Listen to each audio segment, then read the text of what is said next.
सत साहिब सतगुरुदेव की जय। बंदी छोड़ कबीर साहिब जी की जय। बंदी छोड़ गरीबदास जी महाराज जी की जय। स्वामी राम देवानंद जी गुरु महाराज जी की जय हो।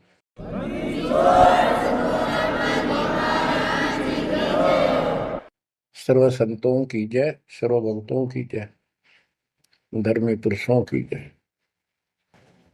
श्री काशी धाम की जय, श्री सुडानी धाम की जय, श्री क्रोथा धाम की जय, श्री बरवाड़ा धाम की जय। सत साहिब गरीब नमो नमो सत पुरुष को नमस्कार गुरु के नहीं। सुर नर मुनिजन साधुआ संतों सर्वसदी नहीं। सतगुरु साहेब संत सब दंडोतम प्रणाम। आगे पीछे मध्य हुए तिनको जा कुर्बान। नराकार निर्विषम काल जाल भय बंधन। निर्लेपम निज निर्गुणम अकल अनुपेशंदनम। सोहम सुरति समापतम सकल समाना निर्तल। उज्ज्वल हिरंबर हरदम अम्बे पर्व अथाह वार पार नहीं मध्य तुम। ग्रीव दोष सुमरत सिद्ध होई गणनायक गलताना। करो अनुग्रह सोई पारस पद परवाना। आदि गणेश मनाओ गणनायक देवन देवा। चरण कमल लाओ आदि अंत करूं सेवा। परम शक्ति संगीत हृदय सिद्धिदाता सोई। अविगत गुण अतीतम सतपुरुष निर्मोही। जगदम्बा जगदीशन मंगल रूप मुरारी। तन मन अर्पों शीसम भक्ति मुक्ति भंडारी। सुर नर मुनि जन ध्यामय ब्रह्मा विष्णु महेशा। शेष सहस मुख गावै पूजय आदि गणेशा। इंद्र कुबेर सरीखा वरुण धर्म राय जावै। समर्थ जीवन जी का मन इच्छा पल पावै। 33 कोटि अदारा ध्यावै सहस 88। उतरै बहुदल पारा कट है यम की फांसी। कबीर सतगुरु के उपदेश का सुनिया एक विचार। जय सतगुरु मिलते नहीं जाते नरक द्वार। नरक द्वार में दूत सब करते खेचा तान। उनसे कभू नहीं छूटता फिरता चारों खाने। कबीर चार खानी में भरमता कबहू न लगता पार।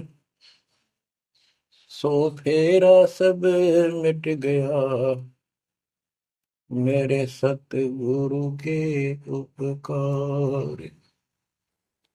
जय जय सतगुरु मेरे की। जय जय सतगुरु मेरे की। सदा साहिबी सुख से बसियो। अमरपुरी के डेरे की। जय जय सतगुरु मेरे की। जय जय सतगुरु मेरे की। सदा साहिबी सुख से बसियो। अमरपुरी के डेरे।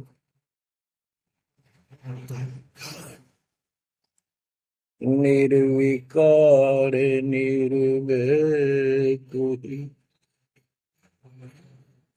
और सकल वैमान। यदि साधु और सकल वैमान। सब पर तेरी साहिबी, सब पर तेरी साहिबी, तुझ पर साहिब ना, निर्विकार निर्भय, निर्विकार निर्भय तू ही, पूर सकल बना, हे दिशा दो पूर सकल बना, सब पर तेरी साहिब, सब पर तेरी साहिबी, तुझ पर साहिब ना, निर्विकार निर्भय।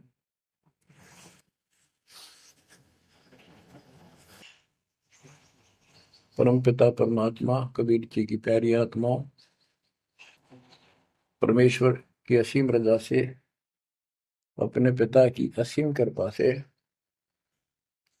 आज इस घोर कलयुग के अंदर अपने को धर्म कर्म करने का प्रॉपर ज्ञान हुआ, विशेष ज्ञान विधिवत, और सच्चा ज्ञान, सच्चा भगवान, सच्ची भक्ति, और आपको पूर्ण सतगुरु प्राप्त हुआ। जो इस गंदे लोक में आकर हम परमात्मा को फिर भुला दिए, भूल गए, भुला दिया हमारे को, भूले नहीं।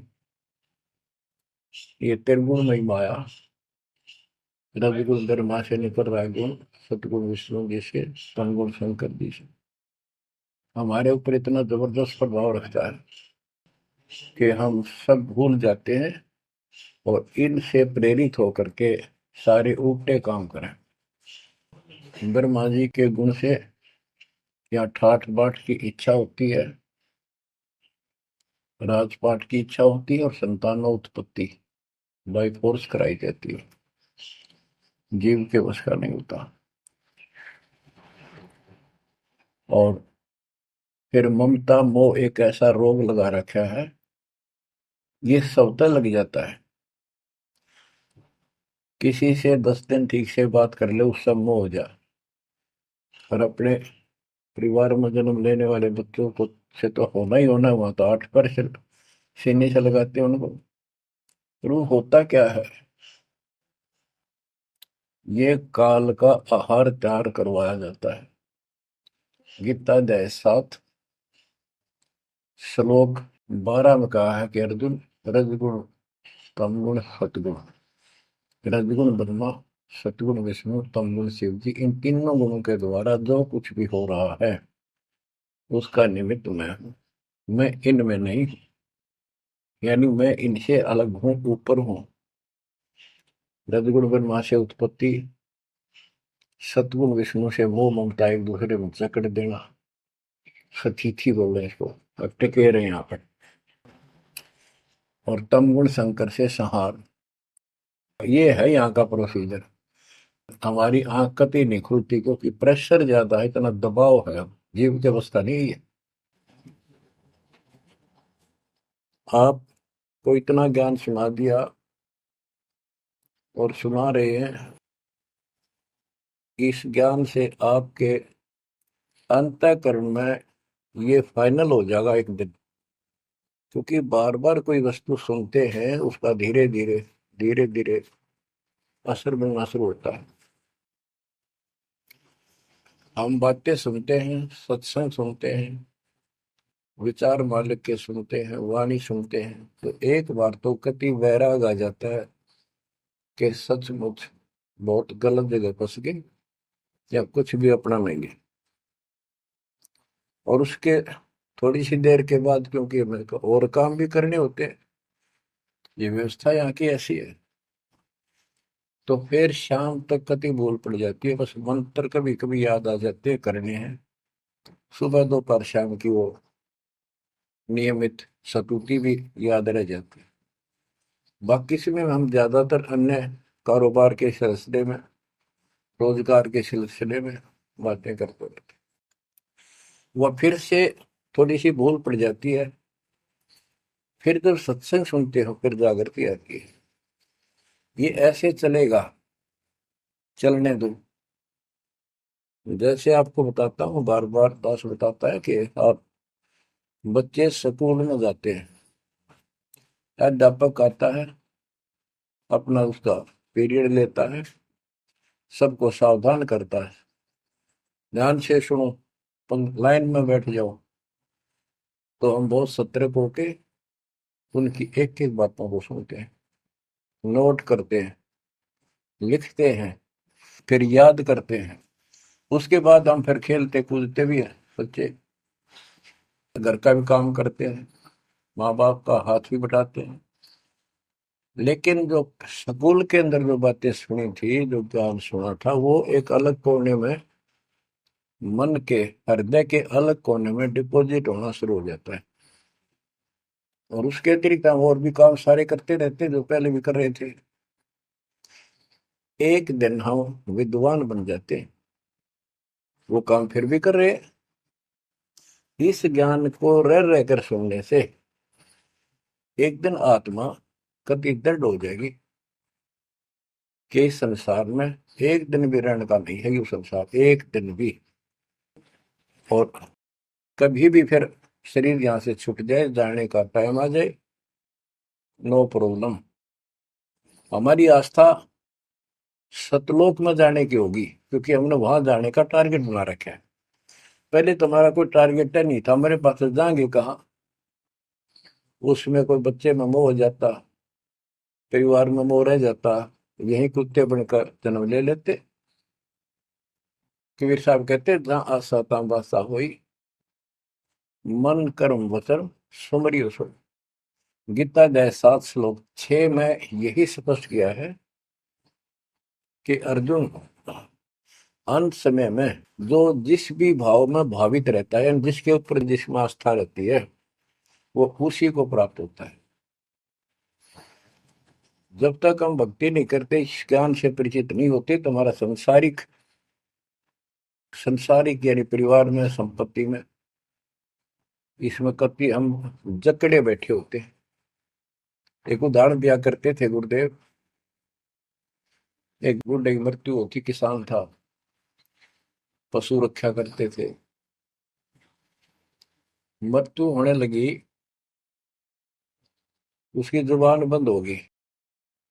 आसपास परिवार के सदस्य आगे, वही पिताजी तो अंतिम टाइम आ गया, वो आगे। तो थोड़ी देर के बाद वो ऐसे संकेत करने लगा, ऐसे इशारा हाथ से। उन्होंने सोचा भाई पिताजी कुछ कहना चाह रहे हैं, हो सकता है कोई धंधा रखा और बताना भूल गया, वो अचानक मृत्यु होगी। एक डॉक्टर बुलाया, उसने पता था कि एक बार ये बुलवा देगा, 500 रुपये लेगा, ऐसा इंजेक्शन लगाता है। वो बुलाया गया, उसने इंजेक्शन ला दिया। पिताजी बता बता जल्दी क्या कहना चाहो थे। एक गाय का बछड़ा झाड़ू मुंह में दे रहा था, उन्हें खराब कर रहा था। जो बोला, देख यो बछड़ा झाड़ू चाबे, तुम कित मर गए, नाश करोगे मेरे गाय पक्ष है, ये नुकसान कर दिया। 2.5 आने की झाड़ू 500 रुपये पड़ गई हुए। जहाँ साता बादशाह हुई, वहीं फिर कुत्ता गधा पशु बढ़कर वहीं जन्म लेगा। तो हमारी ये वृत्ति यहाँ से हटेगी इस ज्ञान से। अंतिम समय आप यहाँ कुछ याद नहीं आओगा, इस ज्ञान ने सुनते रहे और भक्ति करते रहे, मर्यादित रहे। ज्ञान के साथ साथ यह भक्ति आपको सहारा देगी अंतिम समय में, मन को उधर धकाने के लिए। वैसे नहीं है धकता है, बहुत ताकतवर है, ब्रह्मा विष्णु महेश मन का आधार मान रहे। ये ज्ञान और इस भक्ति की शक्ति इस आत्मा को न धका देगी ऊपर। अंत समय में सेकंडों के अंदर सतलोक बैठे पाएंगे। इस पर लगे रहना, इस मार्ग से जैसे दास आपको बताता जाएगा। अमर करूं सतलोक पठाऊं, ताकि बंदी छोड़ करूं। कबीर साहब कहते हैं, मैं अमर करूं सतलोक पठाऊं भेजूं, इसलिए बंदी छोड़ कर लाता। अब यहाँ ये क्यों हो रहा है, क्या हो रहा है, आपको सब पता है। पहले तो नहीं था, पर अब पता लग गया आपको, बिल्कुल सही पता लग गया। माता पिता के सामने बच्चे एक या दो तुरंत मर जाते हैं, चक्कर मारते रह जाते हैं, हाथ कुछ नहीं आना, और कई महीने वर्षों तक उसकी याद सताती रहती है। हम इतने विवश हैं, हम इतने बंद में हैं, हम कुछ नहीं कर सकते, लाचार हैं। एक राष्ट्रपति किसी देश का या प्रधानमंत्री या अन्य कोई सक्षम मानता अपने आप को, उसका इकलौता बेटा मर गया, प्रधानमंत्री का, टक्कर मारा वो टक्कर। और उससे पहले जब आकाश में वो थी उसकी तुती, साथ में आकाश में रहा था, उसका दिमाग धरती पे पटक दिया। एक बताते हैं, महाभारत में प्रकरण आता है, द्रोणाचार्य, ये गुरु था कौरव पांडव का, और शिक्षा दिया करता, मोह मत करो, मोह सबसे बड़ा खतरनाक है। द्रोणाचार्य का जब लड़का अश्वत्थामा मरा, मरा नहीं था उस समय तक, ये कह दिया गया अश्वत्थामा मर गया। वो झूठ बुलवाई गई थी श्री कृष्ण में प्रवेश काल द्वारा, कि एक अश्वत्थामा नाम का हाथी था, उसको मार दिया गया। और युधिष्ठिर का बहुत विश्वास करते थे सब कि ये सत्यवादी है, कभी झूठ नहीं बोलता। तो काल ने यह चाल चाली कि द्रोणाचार्य पांडवों की सेना को मार डालेगा। बहुत जबरदस्त तीरंदाज है, बहुत गजब का शूरवीर निशानेबाज है, इसको कंडम किया जाए।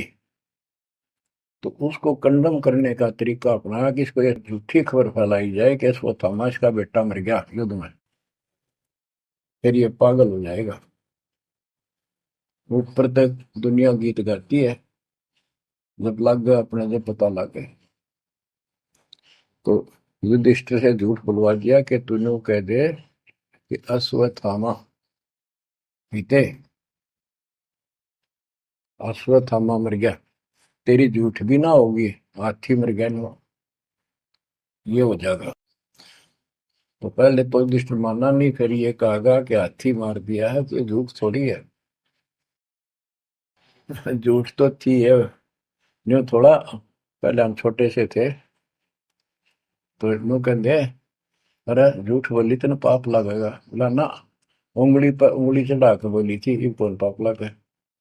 यानी ये अपने फार्मूले हैं, पाप तो लगेगा।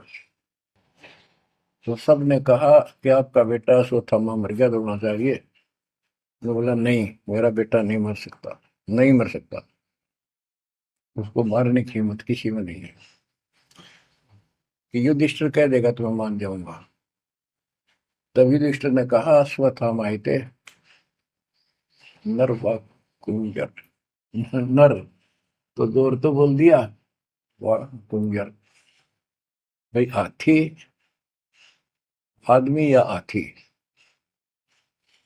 ये नहीं कह सकता। वो मन मन में बोल दिया। तो यह बात सुनकर अश्वत्थामा थे, अश्वत्थामा मारा गया। आगे कड़ा सुना था द्रोणाचार्य, नर व कुंजर कह गया वो, इतना पागल ने ढाल हो गया, टक्कर मारा, कति कंडम हो गया, उसने हथियार भी नहीं उठा उसने। और पांडवों ने वो गढ़ जीत लिया उस साइड का जहां वो मोर्चा डटे खड़ा था। तो बच्चों, ये मोह इतना जबरदस्त है, जीव के बस का नहीं है। और बनता कुछ नहीं, बचाओ कुछ नहीं।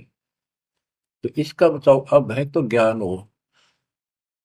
ये ज्ञान जो दास बता रहा है, ये आपके हृदय में जच जा कति, ये कुछ भी अपना नहीं है। 100 की 100 सच्ची है, पर मन मानने तैयार नहीं, आत्मा को दबाए रखा है। ये सब काल आहार हमसे पैदा कराया जाता, जैसे कसाई बकरे पालता है।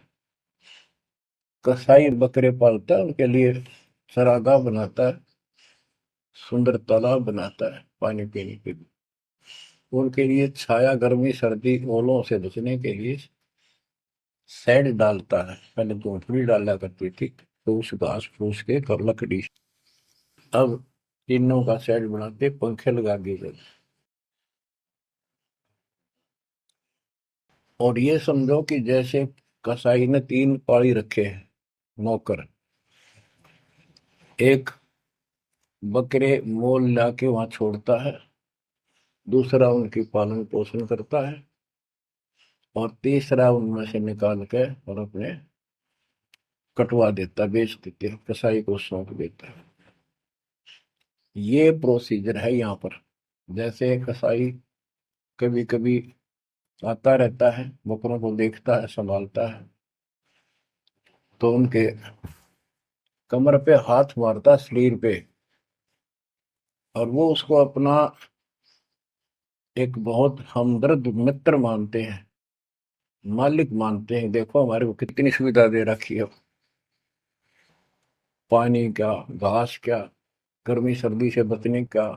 वो देखता तो हाथ मार के ऐसे है कि ये कितनी कीमत का हो गया, कितना मांस है इसमें।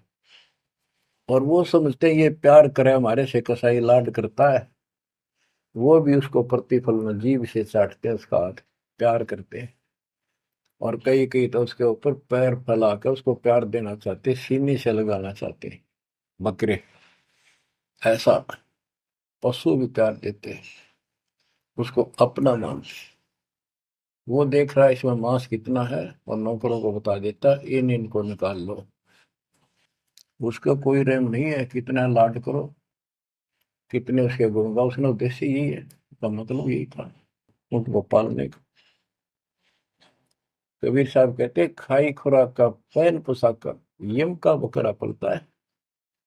या बढ़िया बढ़िया माल खा के, और सुंदर सुंदर कपड़े, ड्रेस, अटपट फैंसी के कपड़े, ये पहनेंगे वो पहनेंगे।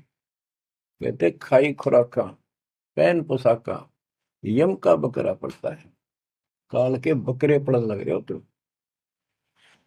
इन बातों को बच्चों अच्छी तरह हृदय में बैठा लो एक कोने में। संसार में रहेंगे, रहना पड़ेगा, लेकिन परमात्मा की शरण में रहेंगे, मर्यादित रहेंगे। काल का कोई अटैक आप पर नहीं होगा, ना आपके परिवार पर होगा, ना किसी धन संपत्ति व्यवसाय पर होगा। ये सत्कर मान लेना। हम मर्यादा को हल्के में ले लेते हैं, और ये हमारे विनाश का कारण होता है। गलती हम करते हैं, कोई काल का ऐसा अटैक आने का समय हो गया और वो नुकसान हो गया, तो भक्ति और छोड़ देते हैं, हो गया सर्वनाश। भक्ति छोड़ दी, भगवान की शरण छोड़ दी, फिर और कहाँ ठिकाना रह गया। कटी पतंग हो गई। कटी पतंग का कोई अस्तित्व नहीं रहता, कुछ देर उड़ जरूर सकती है, अंत में पता नहीं कि करके पेड़, बबूल के पेड़ में उलझ कर फड़फड़ कर कपाटती है। ऐसे फंसे रह जाओगे तुम इस काल के जाल में, कांटेदार झाड़ियों में, इस गंदे लोग। तो बच्चों, इस बात का सख्त ध्यान रखो, यदि आपने यहाँ से निकलना है, मर्यादा ना टूटे। और मर्यादा ये पता नहीं कितने प्रकार से टूट जाती है। जैसे हमने किसी को सेवा दे दी, भाई क्या सेवा कर लो, शुक्रिया दाता का, मजदूरी मिली, खुश हुई, फिर कह दिया ये त्याग दे, छोड़ दी, दूसरे को दे दी। बता फिर दुख क्यों मानना। फिर दुख मानते, मैं ये समझा, इतना ज्ञान होकर भी तुम ऐसी बातें करते हो, तो शुक्र मनाओ, और 100 बार हाथ जोड़ के भाई बहुत अच्छा, गुरुदेव का आदेश है, कि भाई सेवा कर लेगा, मुझे भी और सेवा दे दियो कोई, मेरी नीयत से सेवा करने की। अन्ना मिला तो अपना सबर करे, भक्ति करे, सत्संग में जाओ। 100 सेवा है असर में करने वाले को, बहुत सी सेवा होती है। तो एक बात का बंद कर नहीं बैठना चाहिए। ये प्रार्थना आती है, मेरे को कोऑर्डिनेटर की सेवा फेर दियो, ये भी कमजोरी है। जैसे एक डॉक्टर के पास बूढ़ा आदमी गया, कमजोर सा, और दोस्ता में अस्थि पिंजर बने जा शरीर का, जाके बता डॉक्टर जी मैं खड़ा होता हूँ तो चक्कर आते हैं, क्या करूँ। डॉक्टर बोला कमजोरी है, वीकनेस ऑफ बॉडी। बोला पिंडी दुख है, पिंडी, पैरों की। डॉक्टर बोला कमजोरी है। फिर वो व्रत बोला जी, मेरे सारा शरीर में भड़कुआ रहती है, यानी सारे शरीर में दर्द सा बना रहता है, चबक चबक नाड़ी करती है। डॉक्टर बोला कमजोरी है। वो वृद्ध गुस्सा होकर बोला डॉक्टर ने, तो डॉक्टर है गम चक्कर है, एक का बात जाना है कि कमजोरी है, कमजोरी है, और भी तुम्हें बताओगा। डॉक्टर बोला ये भी कमजोरी है, this is also due to weakness. ये क्रोध भी कमजोर आदमी ने घनाया कर, यह भी कमजोरी है। तो बच्चों यह सारी ये कमजोरी है जो मर्यादा से नारी हटकर करोगे, चाहे कुछ भी कर लियो। मर्यादा को हल्के में ना लो। जैसे हमने इतने सारे नियम बना दिए, भक्ति करनी है तो इनका पालन करना पड़ेगा, नहीं तो फिर गधे बनकर कुमार के नियम में चलना पड़ेगा।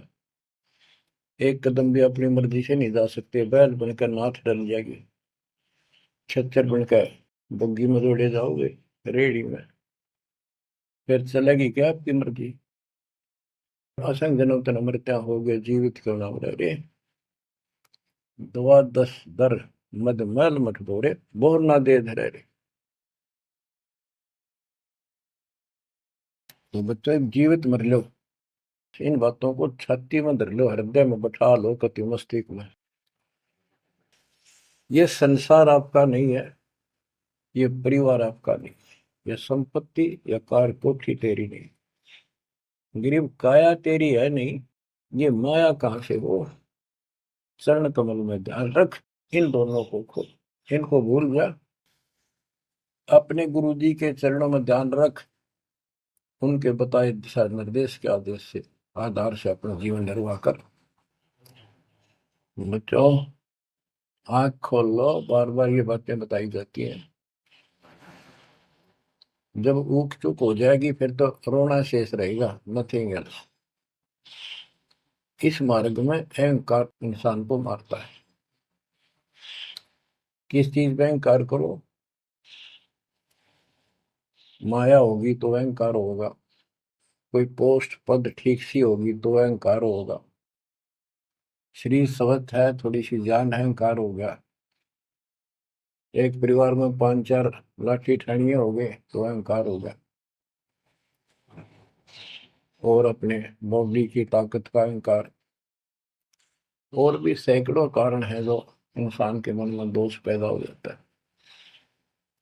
तो ये इंसान का सबसे बड़ा खतरनाक शत्रु है। परमात्मा को अहंकार पसंद नहीं, और छोटी मोटी गलती को माफ कर सकता है।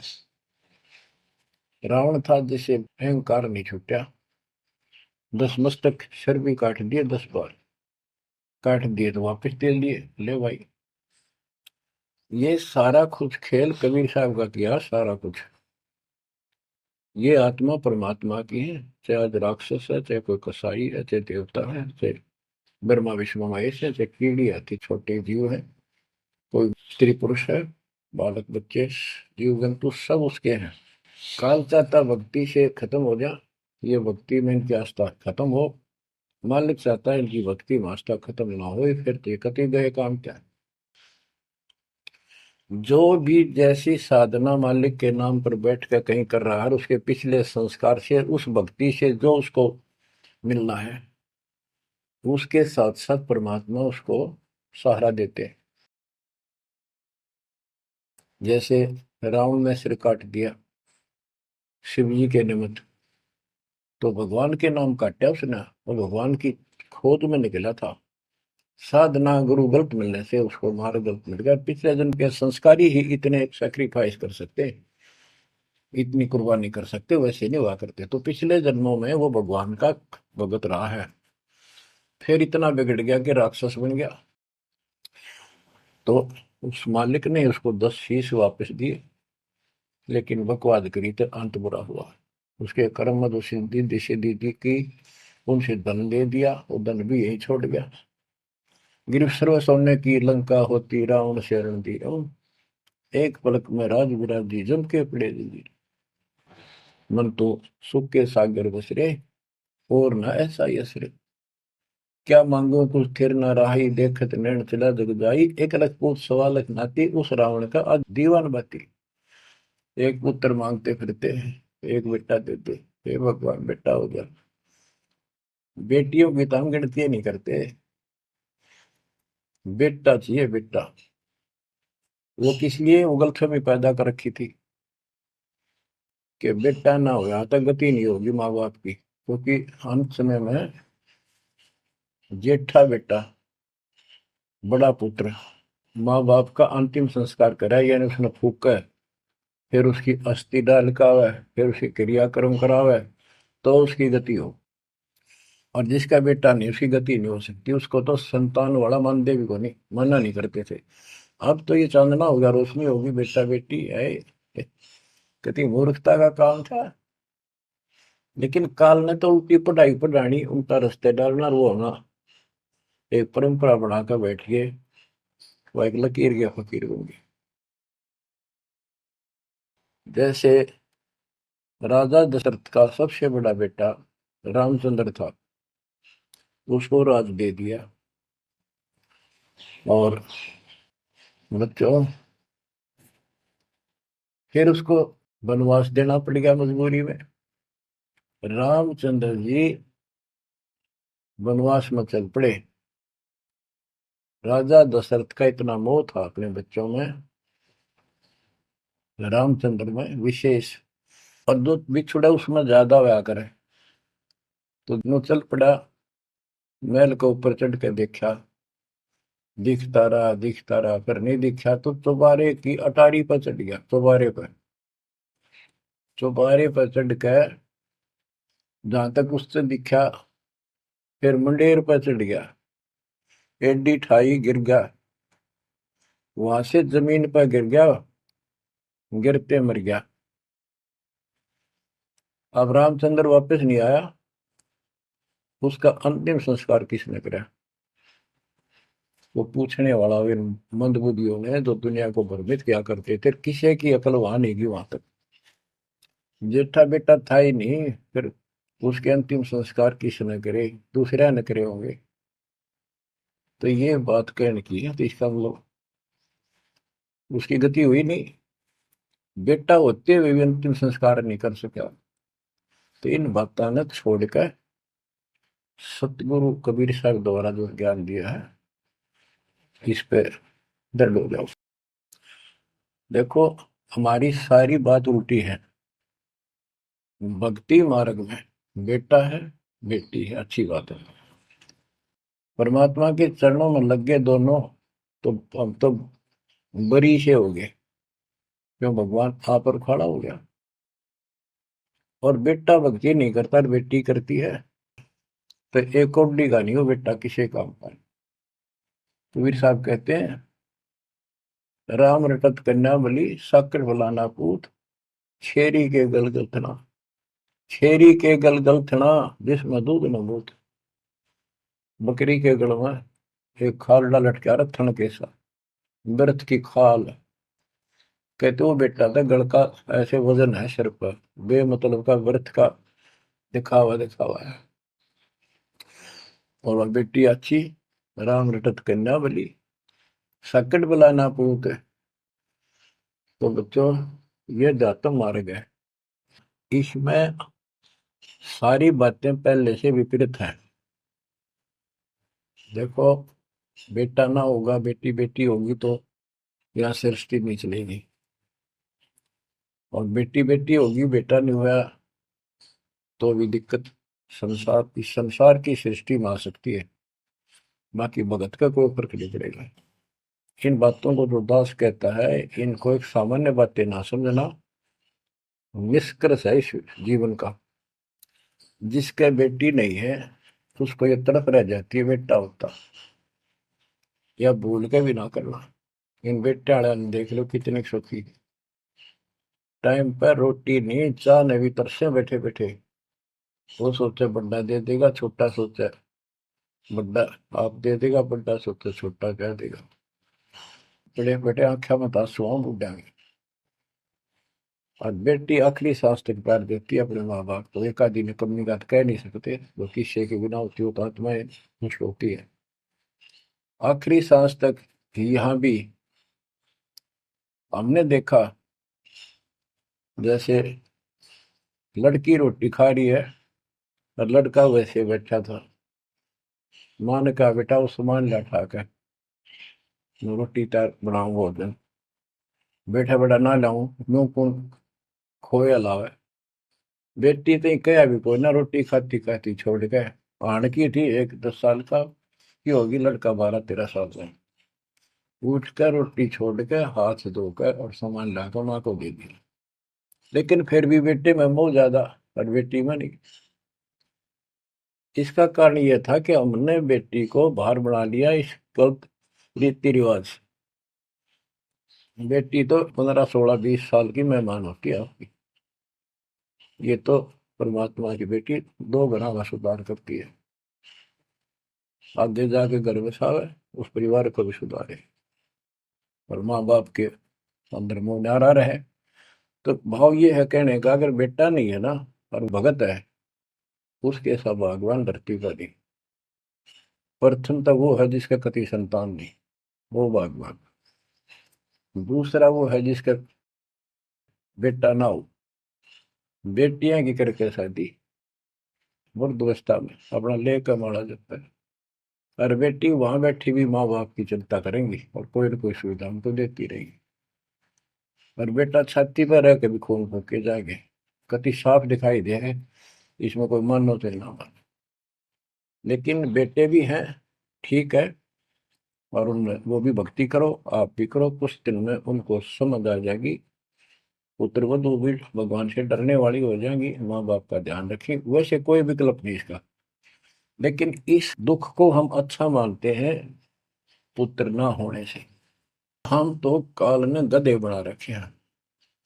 जितना कष्ट हमें रहे और वजन लग जा रहा है तो हम सीधे चला और कम हो जाता मानने को नहीं।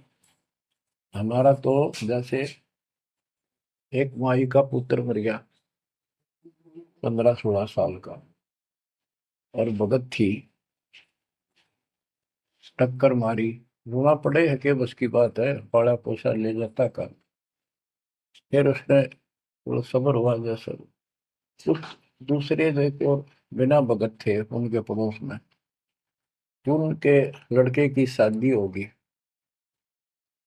और वह पत्नी थी बदचलन, उनको समझाने की चेष्टा करी कि तू ऐसा ना कर। लेकिन हुआ तो मानी नहीं, उसने वही फांसी खा ली। अब वह भी मर गई और वो बेटा भी जेल में, और वो सारे जेल में। वो दहेज के कारण, एक बेटा था ऐसे ही, उसने बहू को प्रताड़ित किया दहेज लेने के लिए। गरीब घर की लड़की थी, उसने सुसाइड कर लिया। वैसे सुसाइड करना कोई विकल्प नहीं है, इसे गंदे आदमी को छोड़कर कुमारी रह ले, अपने घर पे बैठ गया। तो उस बेटे के कारण माँ बाप ने भी सजा हुई, बहनों तक भी जेल होगी।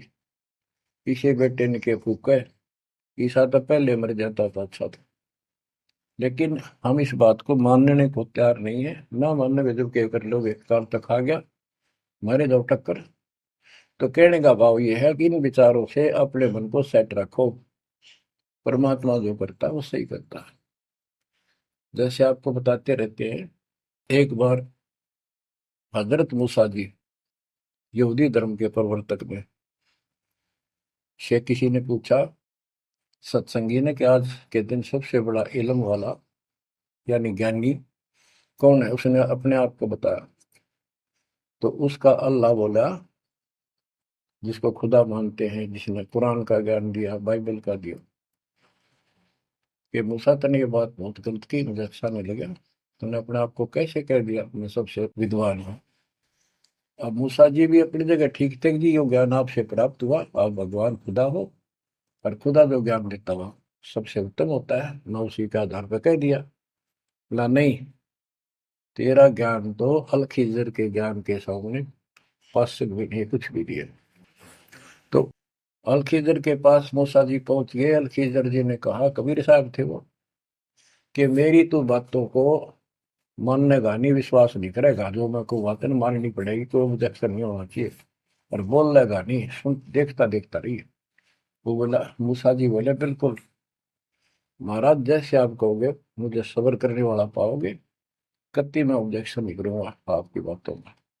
अगर तू खरा उतरा तो ज्ञान बताऊंगा, ना बताऊंगा नहीं। उसने रास्ते में चलते एक जवान लड़का था, 17-18 साल का। अलखिजर ने पकड़ के और उसकी गर्दन पकड़ के मार दिया। तो मूसा जी बोले, तनिष बेकसूर को मार दिया, तेरा दिमाग खराब है, यूं क्यों मारा तेने, क्या बिगाड़ा तेरा इसको। तो अलखिजर बोला, मैंने कहा था मैं जो करूँ तू देखता रहिए, बोलना नहीं है, मेरी क्रिया पे अविश्वास ना करना।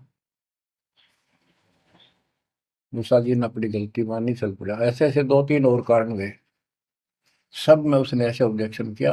आखिर में वो बिना हार गया। मूसा कि मैं इस योग्य नहीं, मैं आपकी बातों को अविश्वास करता रहा हूँ। लास्ट बता दिया कि इस क्रिया के बाद तो फिर ऑब्जेक्शन किया तो मैं तेरे से बात नहीं करूंगा, ना पे बताऊंगा। ज्ञान बोला भी ठीक है, उस पर भी हार गया वो। तब अलखिजर बोला, सुन ले, ज्ञान तो तूने बताऊ नहीं, तो वो लड़का क्यों मारा था। वो ऐसा दुष्ट पैदा हो गया था, इसके माँ बाप भगत हैं, और उनको इतना परेशान करता, वह रो रो का टाइम काटते। उसके स्थान पर भगवान ने उनके घर में 50 साल की उम्र में एक बेटी का जन्म दिया। उनका सुखी जीवन रहा। ये प्रमाण है उसके अंदर, बाइबल के अंदर। तो बच्चों, ये सत्य मान लो, मालिक जो करे उसको सही मानो। ऊक चूक हो भी जाता, भगवान से दूर ना हो जाना। वो जो करेगा, भगवान कभी गलत नहीं करेगा। ये तो आपने मानना ही पड़ेगा। गलत तो हम करे बैठे, हाँ यू काल करवाने लगेगा, पर रोज गलत हुआ है, एक दिन भी तो नहीं। तो बच्चों, परमात्मा की प्रत्येक क्रिया पर विश्वास रख कर चलो तुम। हमने चाहे कितना नुकसान होता दिखे, रज करमता राम की रजा दर शीश, दास गरीब दरस परस, तिस बैठे जगदीश। हम अपनी विचारधारा को ऊपर रखा है, जो घिसी पट्टी और बिल्कुल बकवादों से भरी होती है। इस कारण से हम भगवान पे विश्वास, गुरु जी पे विश्वास, और सब क्रियाओं पे विश्वास करके अपने कर्म छोड़ के फिर काल के जाल में फंसे रह जाते। और वहां कुछ है ही नहीं। वो तो सारे उल्टे कर्म, बेसिक परंपरा बनावटी है। बच्चों, विश्वास करो अपने बंदी छोड़ पे, विश्वास नहीं करोगे तो मार खाओगे। गरीबदास जी कहते हैं, गरीब सर्जन अर्जुन को सतगुरु मिले, मक्के मदीने माही, 64 लाख का मेल था, दो गन सब ही जाही। गरीब चंडाली के चौक में सतगुरु बैठे आए, 64 लाख गारत गए, दो रहे सतगुरु पाए। गरीब सरजुन अर्जुन ठाहरे, सतगुरु की प्रतीत, सतगुरु यहाँ ना बैठिए, यो द्वारा है नीच। गरीब ऊंच नीच में हम रहे, हांड चाम की दे, सरगुन अर्जुन समझियो, रखियो शब्द स्नेह। बच्चों, सरजुन और अर्जुन नाम के दो मुसलमान थे। इनके नाम तो मुसलमान पद्धति पर थे। परमात्मा मक्का मदीने में गए तो वहां बहुत से चमत्कार किए। इन दोनों आत्माओं को समझ में आई ये बात। फिर ये सारी संगत में वहां मुसलमान थे, 2 वक्त मुसलमान हुए। इन्होंने कहा, वैसे तो काफी थे मुसलमान भी, पर ये विशेष दृढ़ थे, सब नियमों का पालन करने वाले थे। तो इनका नाम बदल के सरजुन और अर्जुन रख दिया। परमेश्वर कबीर जी ने संगत की परीक्षा लेने के लिए एक लीला की कि ये विश्वास करते हैं या नहीं करते हैं। क्योंकि भक्तों में गुरुदेव के आदेश का भी पालन कम होने लगा था। जैसे एक लड़की थी, उसको ज्ञान हुआ वो गलत काम करती थी, वैसा थी। अपना जीवन सुधारने के लिए मालिक से ज्ञान सुना, सत्संग में आने लगी, तो संगत वाले उसको धिक्कारने लगे। गुरु जी से बताया, गुरु जी ने सत्संग के माध्यम से कहा, भाई आपने इस चीज से कोई लेना देना नहीं, कोई सत्संग सुनेगा नहीं तो आत्मा कैसे साफ होगी, कपड़े को पानी साबुन लगेगा नहीं, उसका मैल कैसे उतरेगा। फिर भी वो जैसे तैसे अटपट करते रहते हैं। एक दिन मालिक ने परीक्षा ली, एक लड़की उस वैश्या को हाथी पर बैठाया, हाथी किराए पर लिया, हाथ में गंगाजल सफेद पानी बोतल में भर लिया जैसे शराब हो, लड़की के कंधे पर हाथ रख लिया, सारी काशी में घुमा दिया, साथ में रविदास जी थे। तो जितने भी सबको पता चलता है, लोग देखते गए, शिष्यों को बुला बुला के लाओ, देख हम तो क्या करते, वहां पर वैश्या तक जाती है, दुल्हा करेक्टरलेस है।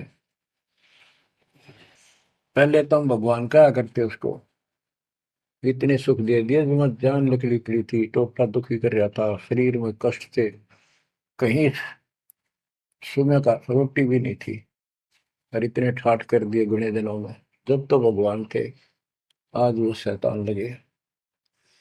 ये हमारी कमजोर बुद्धि, जीव बुद्धि की सोच थी। सब परमात्मा को छोड़कर दूसरी साधना करने लग गई। गरीबदास जी कहते, बड़ुआ बड़ुआ सब कहे कोई ना जाने खोज। क्यों ऐसे किया था उस बालक ने, इसको कोई नहीं समझ सका। दास गरीब कबीर कर्म बट सिर का बोझ, कि वो इतने शिष्य बना लिए थे, उसका भार गुरु पे होता है उनको पार करने का। और वो सारे निकम्मे हो गए थे, अविश्वास कर रहे थे, मर्यादा का पालन नहीं करते थे, तो एक का झटके में सारे आपा पड़ गए, वो भार सारा उतर गया। तो उस समय अर्जुन सर्जुन बाहर गए हुए थे, उनका ड्यूटी लगाई थी, तू जाया करो मुसलमानों के मेला में, वहां समझाओ लोगों को। तो मक्का मदीना से ये आए। उस समय सारी लीला हो चुकी थी, और कबीर साहब उनकी परीक्षा के लिए उस दिन भी उस लड़की के घर जा बैठे, वैश्या के आंगन में। अर्जुन सर्जुन को बताया कि गुरु जी तब भाई कति गिर गए, जुल्म कर दिया सरेआम, वैश्या के साथ साथी में घूम रहे थे, शराब पी रहे थे। अर्जुन सर्जुन को विश्वास नहीं हो रहा था कि ऐसी क्या बात कर रहे हो, ऐसी बात कहने से ही पाप लगता है गुरु जी के प्रति, तुम ये बोल क्या रहे हो। तो एक बोला, मैं अभी देख का हूँ, आज भी वहीं बैठे ना, एक ही ना, तो जा देख ले, देख लो जाके। वो दोनों वहां गए, परमात्मा बैठे थे, लड़की पैर दुबारी, गुरु जी बैठे चारपाई पे, बेटी बैठी नीचे। तो गुरु जी को शिक्षा देते हैं, गिरिव सर्जुन अर्जुन ठहरे सतगुरु के प्रतीक। यानी उनने कुछ दृढ़ता दिखाई थी, फिर जाके देखा तो वहां सतगुरु से बोले, सतगुरु आना बैठिए, यो द्वारा है नीच। हे सतगुरु, आप यहाँ ना बैठो, ये तो एक नीच औरत का घर है। परमात्मा बोले, गरीब ऊंच नीच में हम रहे, ये हाड चाम की दे, तुम्हारी हाड चाम की दे है, इसकी भी वही। अर्जुन अर्जुन समझियो, रखियो शब्द स्नेह। तुम समझ जाओ, अपनी भक्ति कर लो, जो नाम दिया, इन बातों में कुछ नहीं दे रहा। तुम गुरु को शिक्षा देते हो तो मेरे गुरु हो गए। ऊंच नीच में हम रहे, ये हाड चाम की दे, सरजुन अर्जुन समझियो, रखियो शब्द स्नेह। तो उनकी आंखें जब खुल गई, पैर पकड़ लिए, माफ करो गुरुदेव, मेरे नीच आत्मा है, हमसे बड़ी भूल होगी, क्योंकि वो चाहती है उनको भगत की मुक्ति। फिर परमात्मा ने कहा, बेटा कितनी बात बना लो तुम, मेरे प्रति वो भाव थारा हो नहीं सकता, तुम्हारे मन में मैल आ चुका है, और ईब मेरे इस शरीर से गुरु रूप से तुम पार नहीं हो सकते। फिर रोए बुरी तरह जी, फिर उद्धार कैसे होगा? फिर बता कि दिल्ली से 10 मील दूर पश्चिम की ओर किसी गांव में हम फिर आएंगे, हमारा एक भक्त आएगा, उसको दीक्षा देंगे, दीक्षा उससे लेकर तुम कल्याण को प्राप्त होगे। तो वो कहते हैं वहां से चल के वृद्धावस्था में हमायूं गांव है खरकोदे के पास, वहां आकर उनके कति वृद्ध हो गए, मालिक की कृपा से वो 200 साल जिए ऊपर से। और फिर गरीबदास जी को परमात्मा मिले 10 साल की उम्र में, उनको दीक्षा का आदेश दिया। तब उसने उन्होंने वहां से दीक्षा लेकर वहीं शरीर छोड़ दिया, छुड़ानी में ही। उनकी अभी तक हमारे सामने बताओ थे, हम जाने लगे थे कि अब 2-3 साल पहले, 10 साल पहले, या भोरी वाले महाराज आया करते गरीबदास जी, उन्होंने वो मंडी फुड़वा दी। उनके दोनों की यादगार बनी हुई थी, इसलिए फुड़वा दी कि लोग इन पूजन लाग जाए गरीबदास जी को छोड़ के। तो कहने का भाव यह है बच्चों, आंख खोल लो, इन बातों को चिंतरा, गुरु के प्रति कभी अविश्वास नहीं होना चाहिए, और परमात्मा की प्रत्येक क्रिया को श्रोधार्य होना चाहिए। आंख खोल लो, परमात्मा बार बार यह मौका नहीं देगा आपको। समझा है तो सिर दर पाऊं, बोर नहीं रे ऐसा दम। ये संसार समझदा नहीं, कहंदा शाम दोपहरे में, गरीब दास ये वक्त जात है, रोवोगे इस पैरे। भक्ति नहीं करते वो न्यू रोएंगे, गलत साधना कर रहे वो रोएंगे। ये सच्ची भक्ति करके मर्यादित ना रहे तो तुम रोओगे। कभी सीधे हो जाओ, समर्पित हो जाओ, मालिक के चरणों में सदा ध्यान रखो, बुराइयों से बचो, सेवा सुमन दान करो, मर्यादा का निर्वाह करो, मालिक आपको मोक्ष दे। सत्साई।